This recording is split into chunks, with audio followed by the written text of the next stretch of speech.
बिस्मिल्लाहिर्रहमानिर्रहीम। तमाम नाजरीन को मेहर कासिम की तरफ से लवर्स ऑफ नॉलेज में खुश आमदीद। नाजरीन, 14 अगस्त 1947 में बनने वाला इस्लामी जमहूरिया पाकिस्तान अब 77 वर्ष का हो चुका है। पाकिस्तान के बारे में जो ख्वाब हमारे कायद ने देखा था वो 77 वर्ष गुजरने के बाद भी शर्मिंदा ताबीर नहीं हुआ। कायद आज़म का पाकिस्तान कैसा था? तो नाजरीन, आज हम इस सवाल का जवाब ढूंढने की कोशिश करते हैं। कायद आज़म उन दिनों कराची में थे। एक ताजिर कोई परमिट लेना चाहता था। वो कायद आज़म मोहम्मद अली जिन्ना के पास गया और कहने लगा कि आपके वजीर मेरे साथ ज्यादती कर रहे हैं। आप मेरे डॉक्यूमेंट्स देख सकते हैं, आप एक अच्छे वकील हैं, आपको पता चल जाएगा कि ये मेरा हक है। कायद आज़म ने जब उसके डॉक्यूमेंट देखे तो वाकई वो डिजर्व करता था। कायद आज़म ने कहा कि तुम्हारा हक बनता है। ताजिर ने कायद आज़म से रिक्वेस्ट की कि आप हेल्थ मिनिस्टर को कह दें कि वो मुझे परमिट दे दे। कायद आज़म ने कहा मैं गवर्नर जनरल हूँ, मैं हेल्थ मिनिस्टर को कैसे कह सकता हूँ? आपका जायज काम है, जायज तरीके इस्तेमाल करें, तुम्हें तुम्हारा जरूर मिलना चाहिए। ये था मेरे कैद का पाकिस्तान, जहाँ एक गवर्नर जनरल जायज काम के लिए भी किसी की सिफारिश नहीं करता था। मुझे ऐसा पाकिस्तान चाहिए जहाँ सिफारिश के बगैर और रिश्वत के बगैर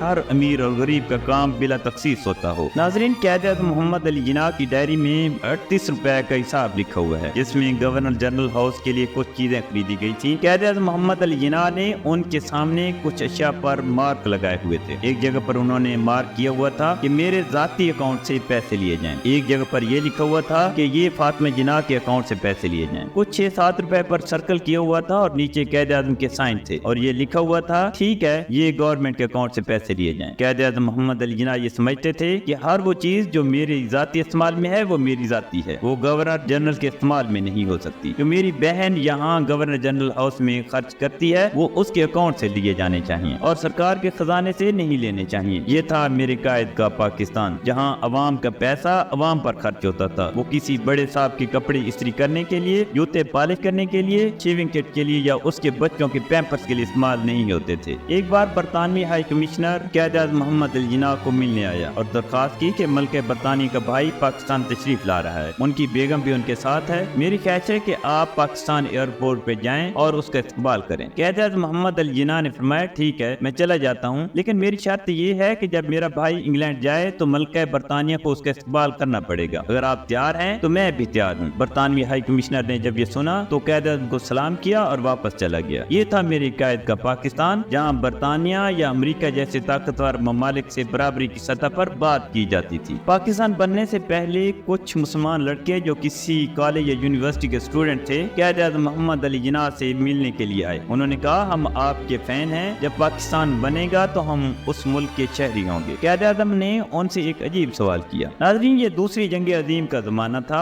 आपने पूछा क्या आप सबके पास साइकिलें हैं? तो उन्होंने कहा हाँ, हमारे पास सबके पास साइकिलें हैं। कायद आज़म ने फिर सवाल किया क्या आपकी साइकिलों पर लाइट्स लगी हुई हैं? तो उन 7 या 8 लड़कों में से एक लड़के ने जवाब दिया जी हाँ, मेरी साइकिल पर लाइट लगी हुई है। ये सुनकर कायद आज़म ने फरमाया कि तुम में से सिर्फ एक मेरे पाकिस्तान का शहरी बनने का अहद है। नाज़रीन, दूसरी जंग अजीम का वाक़या दरअसल ये था कि दूसरी जंग अजीम के दौरान ब्लैक आउट हो जाता था, जिसकी वजह से रात को हादसात हो जाते थे। तो गवर्नमेंट ने एक कानून बनाया था कि हर शख्स अपनी साइकिल पर लाइट लगवाएगा। कायद आज़म ने मजीद फरमाया कि जो शख्स इतने छोटे से कानून का एहतराम नहीं कर रहा, मेरे मुल्क में उस बंदे की कोई गुंजाइश नहीं है। उन्होंने मजीद कहा कि ये तो अंग्रेज का कानून है जिसके खिलाफ हम लड़ रहे हैं और जिससे हम मुल्क लेना चाहते हैं। कायद आज़म ने कहा कि कानून कानून होता है और जिस शख्स को कानून का एहतराम नहीं है वो मेरे मुल्क में भी जाके उस कानून का एहतराम नहीं करेगा। ये था मेरे कायद का पाकिस्तान, जहाँ हर ताकतवर आदमी को और हर मजबूत होने वाले आदमी को कानून का मजाक उड़ाते नहीं देखा गया था और ना ही कानून को तोड़ते हुए देखा गया था।